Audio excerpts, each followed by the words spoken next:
Hello, friends, and welcome to the show. So, this episode, I'm going to be talking about the Ministry of Truth and how they're trying to avoid a red pill moment for countless Democrat voters because they're eventually going to realize they've been fed a narrative and not the truth. So let's get started. A judge on Wednesday dismissed two jurors who had been seated for the trial of a former Minneapolis police officer accused in George Floyd's death over concerns they had been tainted by the city's announcement of a $27 million settlement with Floyd's family. I don't think it's a settlement. I think they took out a $27 million insurance policy. Or, excuse me, an insurance policy with a $27 million premium because once Derek Chauvin walks, and I'm going to explain to you how he's going to walk because new evidence has been presented this week. And if that's admissible in court, Chauvin's going to walk because it's not going to stick. A jury of Derek Chauvin's peers cannot convict him because there's a reasonable doubt at that point. And the city will burn. The city of Minneapolis will burn. It'll make it look like a scene from I Am Legend. It'll look like that epic hellscape. Hennepin County judge recalled 7 jurors who were seated before the settlement was announced last week at the request of former officer Derek Chauvin's attorney. Cahill questioned each about what they knew of the settlement and whether it would affect their ability to serve. The dismissal of only 2 jurors suggested that the impact of the settlement of the jury pool was less than feared. Well, that's not true because they're still having already interviewed 70-something potential juror candidates. So it's still 1 in 10. It's going to take a lot more time. They're going to have to interview about 20 more juror candidates. So no, it's not insignificant, but it is a major inconvenience. So don't downplay it, news. It's super important because guess what? They are interfering with the trial, but I don't think they're trying to compromise the trial with Derek Chauvin. And I'll explain it here in a second.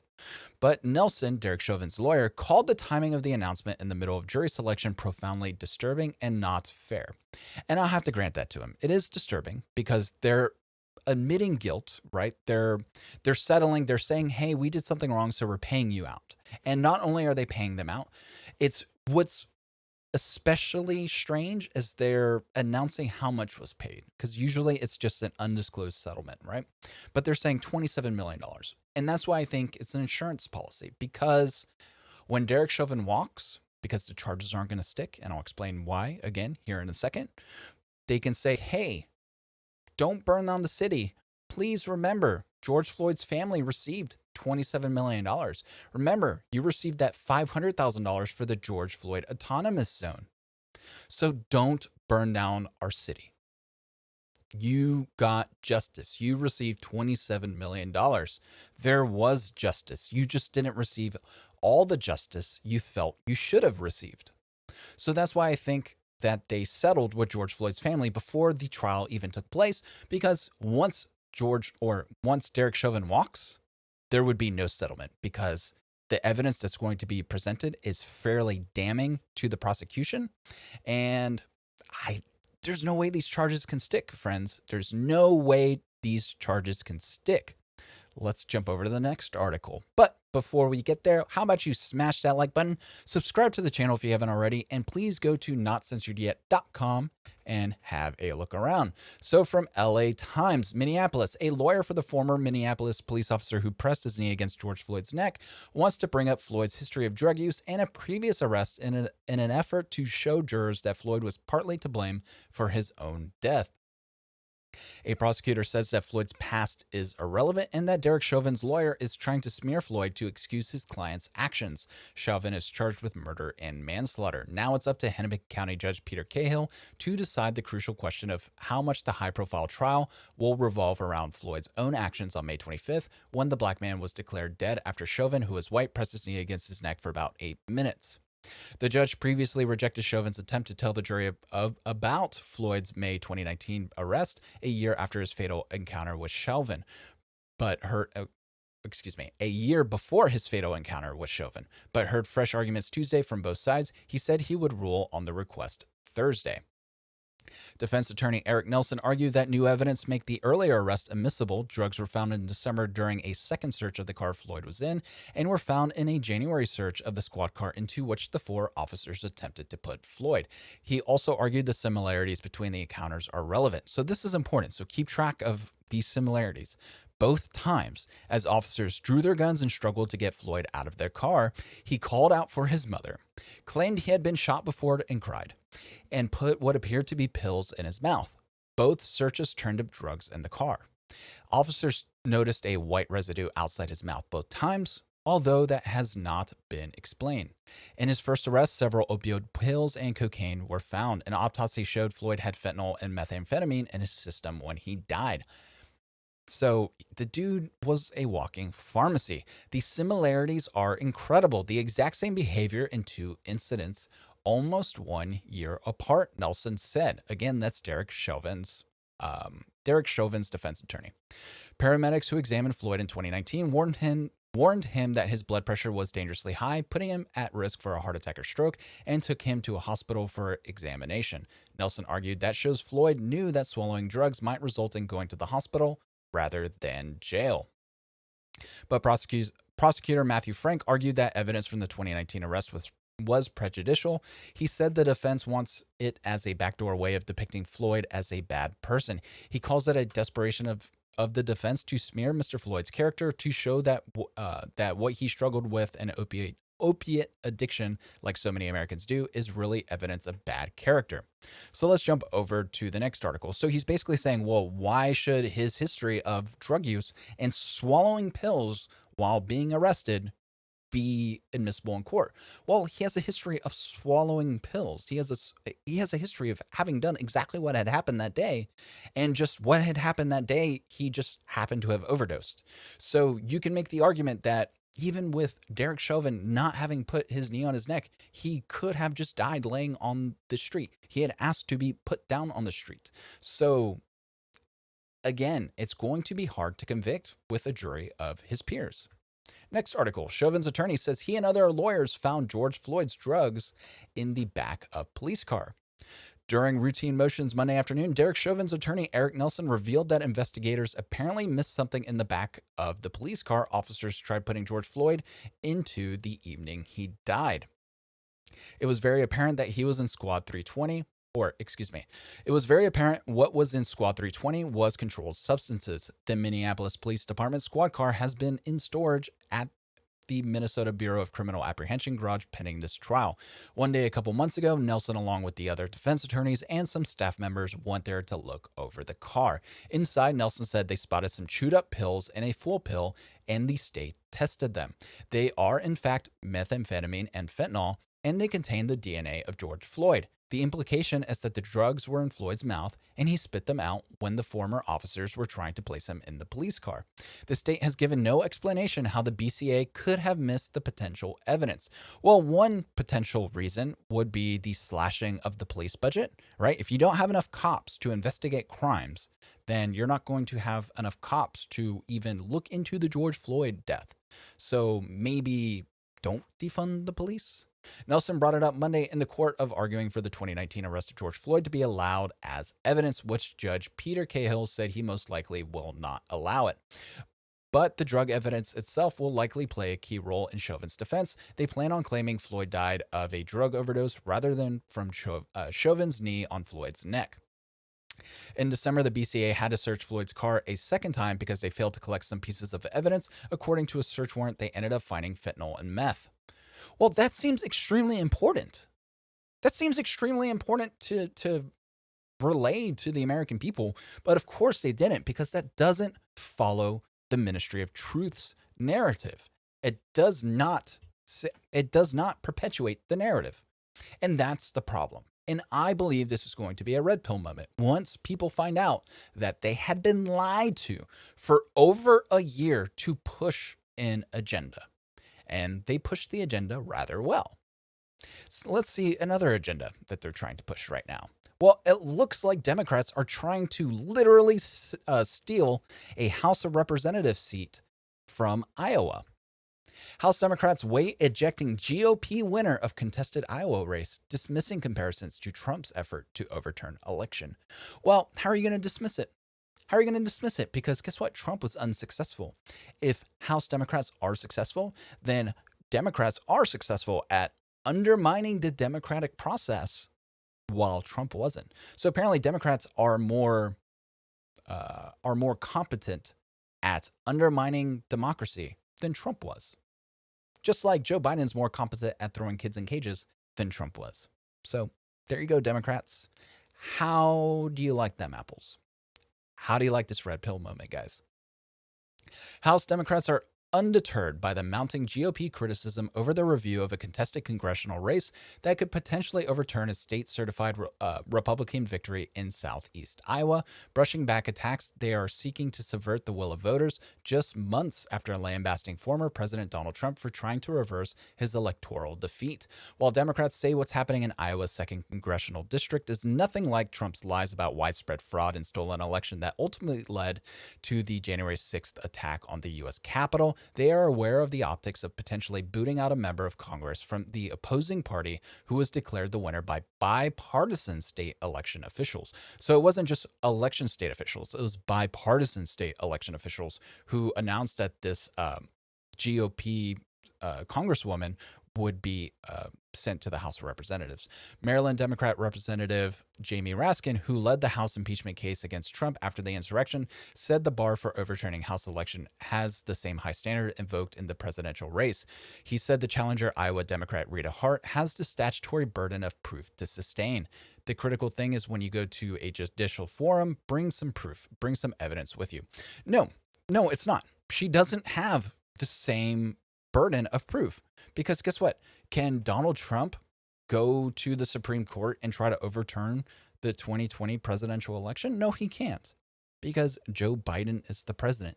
It has been 4 months since the November 2020 election.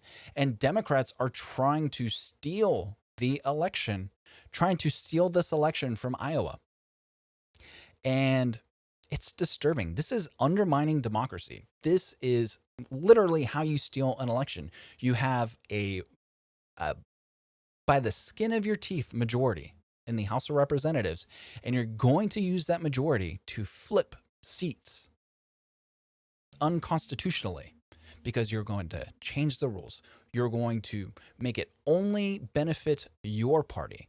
If the other party says, hey, look, we have evidence of X, Y, or Z, they're going to say, you're undemocratic, you're trying to have a coup, it's an insurrection, you hate democracy. Why are you trying to suppress these voters? Why do you hate minorities?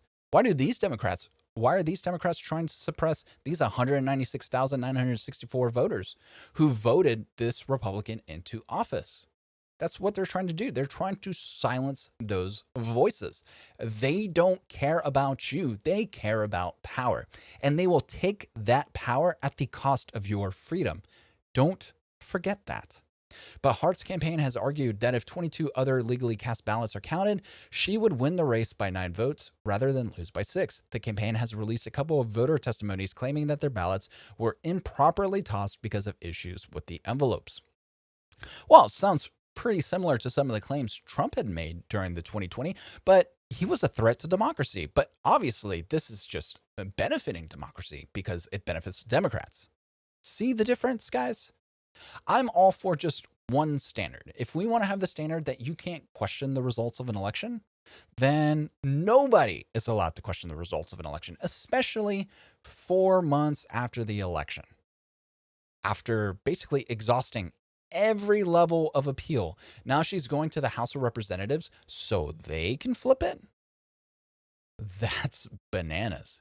Republicans are outraged, rightly so, that she's taken her case to a friendly audience in the Democratic-led House, rather than to the courts, and say it's a brazen attempt by House Speaker Nancy Pelosi to pad her razor-thin majority with an extra seat. They were complaining because Republicans wouldn't tell people that Biden won the election on November 4th, the day after the election, and now they're playing this game. It just doesn't add up, said Chuck Grassley. But Democrats say there's nothing untoward about Hart using a process laid out by federal law, giving her a chance to make her case before Congress.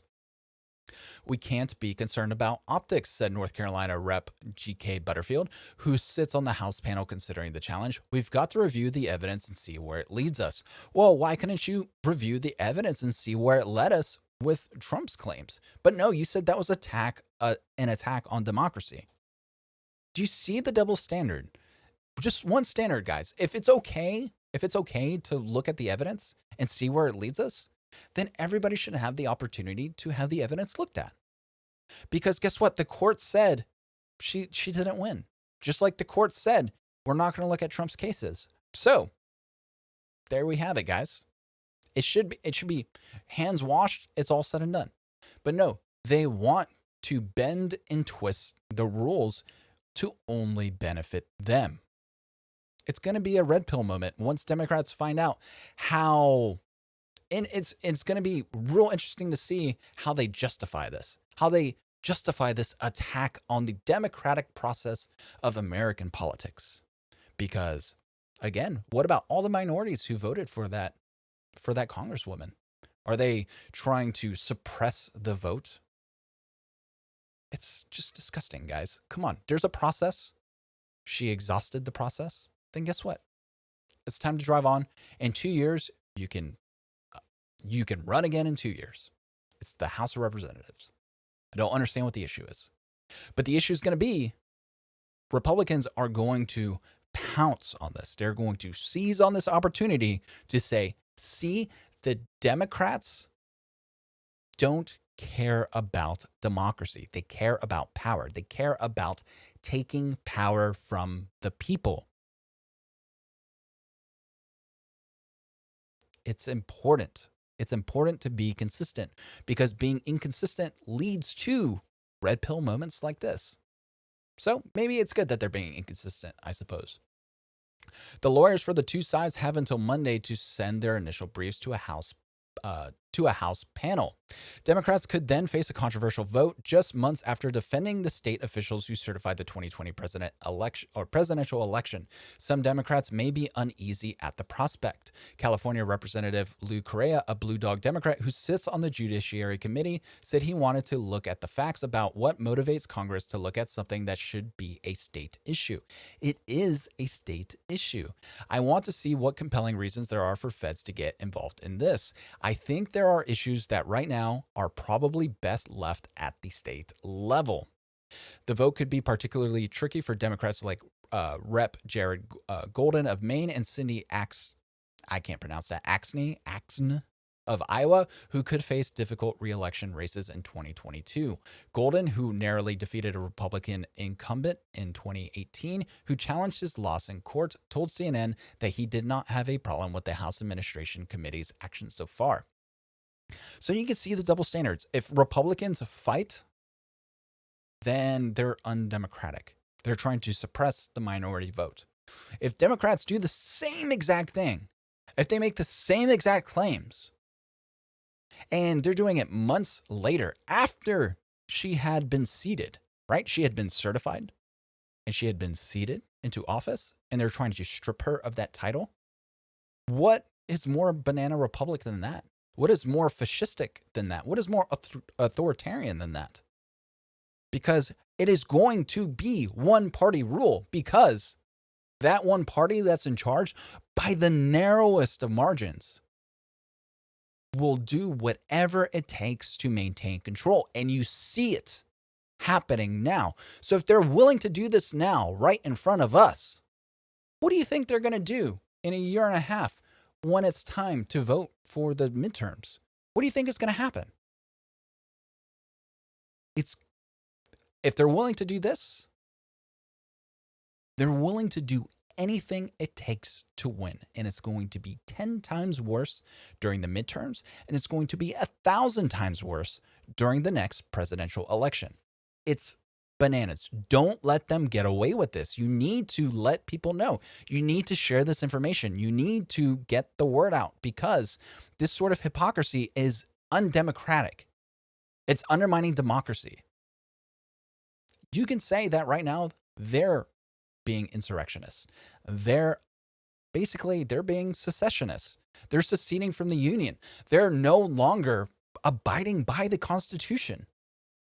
And it's disgusting. It's just disgusting, guys. Next article. The U.S. Chamber of Commerce sends their regards. Just in, the United Auto Workers Union has informed workers that Ford plans to move a major project worth $900 million from Ohio to its plant in Mexico. I said that in my last video, but I just wanted to show you kind of the headline on that. And from the basically from the UAW.org, UAW endorses Joseph Biden for the President of the United States of America. So just remember that. So Joe Biden ran for the union, and now the union's running to Mexico because guess what?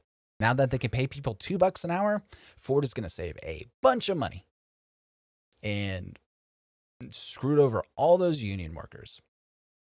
And people say, well, it's because Trump's tax cuts are expiring. No, his corporate tax cuts were permanent. That's what a lot of criticism of his tax cuts was that the corporate tax cut was permanent, but the income tax cut was temporary, and it would increase to pre-tax cut levels at 2024, 2025, right? So basically it would put pressure on the next president or the next administration, whoever was voted into office next, to extend those tax cuts. Because if they didn't extend those tax cuts, they would be responsible for those raising tax rates, right? So kind of a genius plan, I suppose.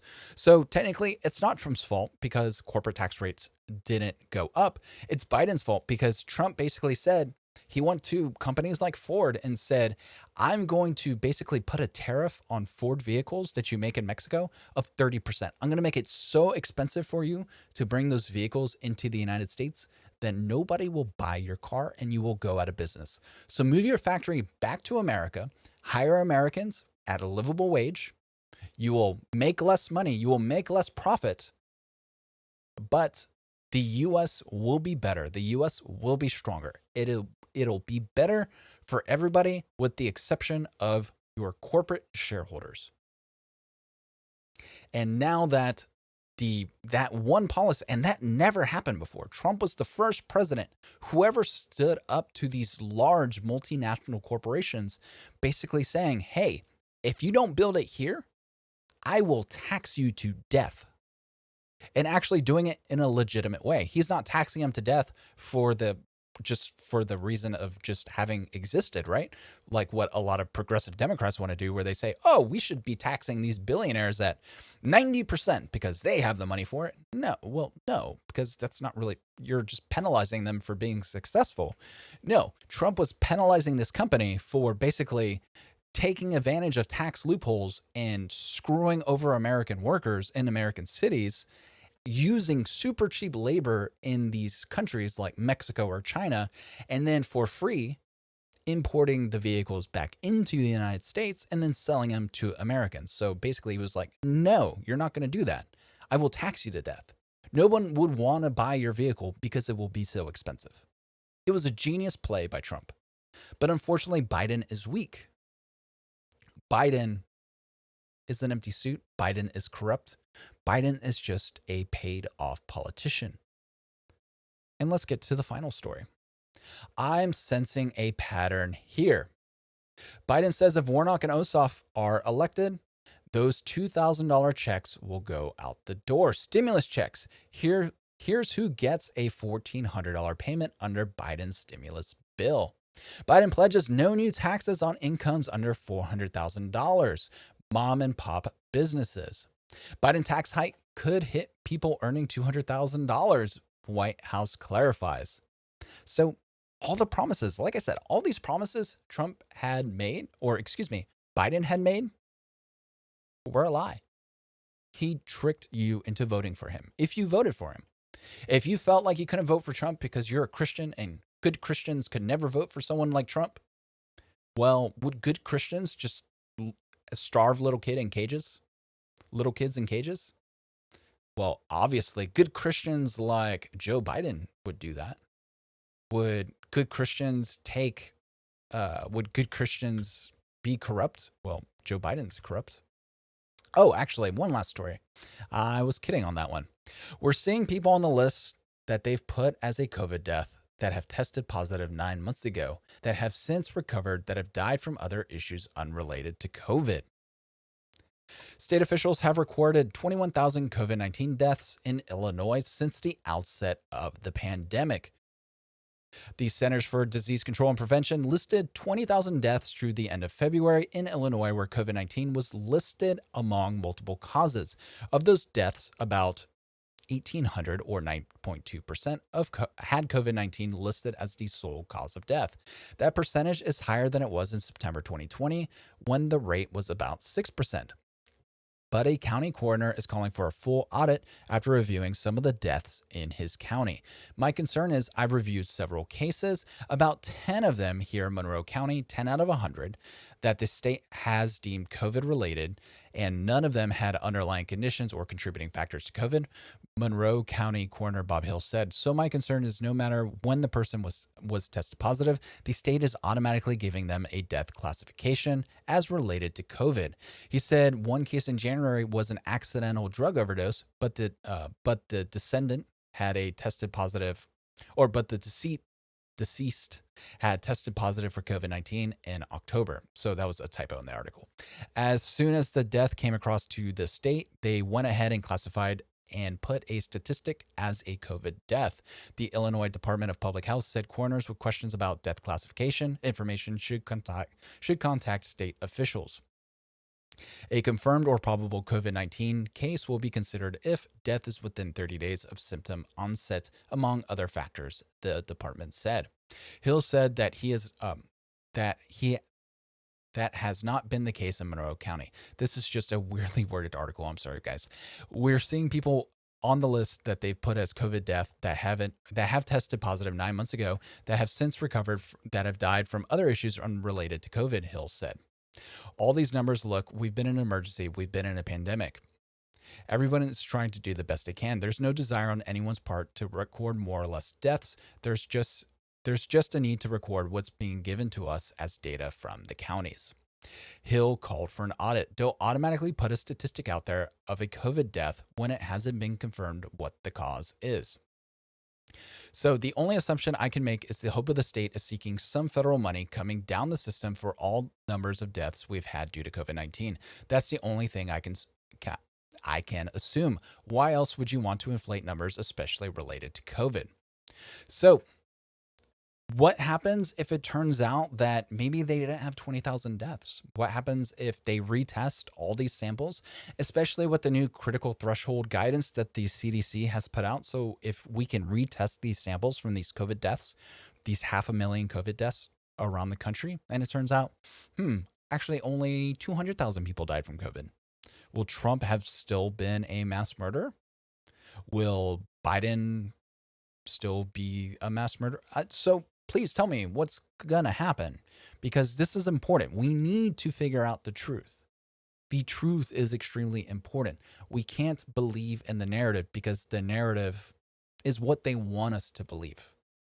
The Ministry of Truth do not want us to actually know the truth, because if you know the truth, then you don't need them anymore. And that's what they're afraid of. They're afraid of losing that power. They're afraid of you no longer being afraid. Because when the population is afraid, they give their freedoms to the government. And the government loves that power. And they hate to give it back. And once the population is no longer afraid, they're going to want their freedom back. So the government's going to do whatever it takes to maintain that power, to maintain that control. And that's why they're waging this war on misinformation and conspiracy theories and all this stuff. And it's being found out that all they're doing is lying. It turns out that Trump never said, find the fraud. He said, you'll find dishonesty. The Washington Post had to publish one of the biggest retractions in a generation. It could quite have possibly affected the runoff Senate elections in Georgia, because people had no faith in the elections. And it turns out that the Washington Post had lied, that all the other news organizations who had independently confirmed, I'd say that in air quotes, with some anonymous source who turned out to be the Georgia Secretary of State's like deputy or something like that. They all confirmed with her that lie, and they all published a lie. But why would they do that? Because they hated Trump. Because Trump wanted to get back to normal. Trump didn't want to take power from the people. As much as people wanted to say Trump was a fascist, he really wasn't. He could have basically enacted the Insurrection Act in Portland. He could have done it with countless riots throughout the nation, and he didn't. When he sent in federal troops to protect a courthouse in Portland, he was called a fascist. Yet when Joe Biden does it, no one says a thing. When Donald Trump cages 2,500 kids at the border because there's a surge at the time, he's being compared with Hitler. But when Biden's caging 13,000 kids at the border, mum's the word. There's a media blackout, and people are saying, well, Joe Biden is extremely competent, and I'm very happy that Joe Biden's the president. That makes no sense. Because once the people know the truth, they will no longer buy into the narrative. They will no longer keep blindly giving their freedom to the government. And the government is afraid of the truth, because the truth doesn't give power to the government. It gives power to the people. Because once the people know what's really going on, they're going to demand their freedom back. And that scares the Democrats. So that's going to be it for now, friends. I'll talk to y'all in a bit. Have a good one. Bye.